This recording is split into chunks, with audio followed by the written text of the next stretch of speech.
Hello, my name is Joshua Keith, and this is theburningcoal.com, a website dedicated to God's glory, His grace, and our response to it. Today, we're going to do another Thankful Thursday, and we're going to be talking about being thankful for plans. By that, what I mean is the plans that God has made for us. You know, a lot of times the way things work out in life, it might seem like everything that is happening to us is just random chance, and that there are people who say that God really just kind of started the world and then he backed away. They believe that there's evidence for God, but that God doesn't really pay attention to what's going on. He doesn't care what happens to us, and he has no involvement in it. But what we see in the scriptures is different than that. That God, in fact, does have plans for us. We see him talking to some of the Jews that have been put into captivity.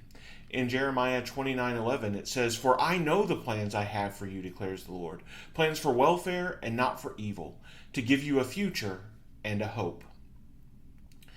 And so what we see here is that God has plans for each and every one of us.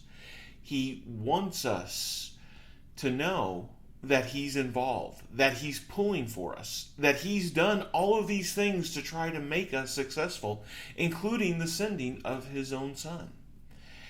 And so we should not get discouraged by the things that are happening in this life. We should not be discouraged by the difficulties, because God has plans for us, and those plans are for our good.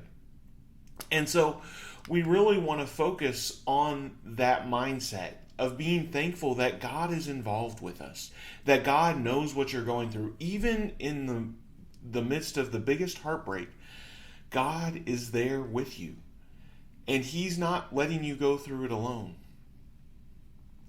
We may not understand what's happening. We may not understand why it's happening.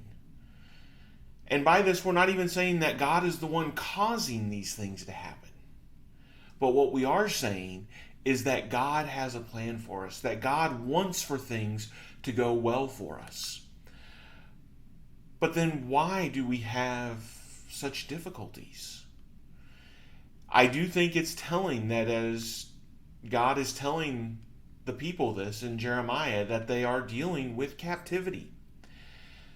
And we need to understand that just because God has plans for us doesn't mean that everything is going to go well. We see that time and time again in the scriptures. Think about Joseph, how God had planned for his good, but that good only came about because of going through slavery, because of being in prison.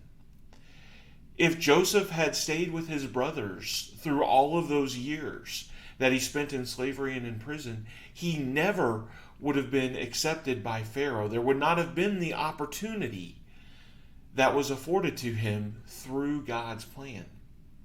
And so we need to understand that God is wanting for things to be good for us, but that sometimes the way that they get good is through our difficulties. And on top of that, we also need to remember that God defines good differently than we do. Sometimes that good is about helping other people. Think about the example of Paul, how Paul had good things planned by God.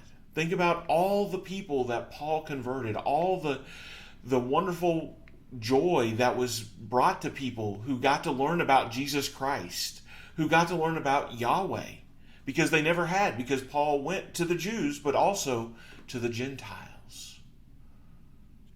But during those same opportunities that he got to preach, he was stoned. He was imprisoned. He was beaten. He went through hunger. He went through shipwrecks. There were difficulties, but that was all things that allowed him to take joy in his service to God. He was able to reach people in prison that he would have not been able to reach otherwise. And so sometimes part of why we don't understand difficulties being turned into good things is because we may be looking at good as having an easy life, one without stress, one without any problems. But when God is talking about getting us to good. He's talking about preparing us for good works that we can do, that we're able to serve others. But even with that, Paul knew that it really wasn't about what happened during this life, but instead it was about the eternal weight of glory that was awaiting him. And God is planning our eternal home. Jesus talks about going to prepare a place for us. And so even if things do not get better here in this life, we can take joy, we can be thankful, because even the good in this life isn't that great. And it's nothing compared to what our eternal home in heaven with God will be. And so we can be thankful that we have a God who is planning for us and has planned since from the beginning of the earth and even before that, for us to be saved and to go to heaven and be with Him for all eternity. I hope this lesson blesses you in your walk in His kingdom.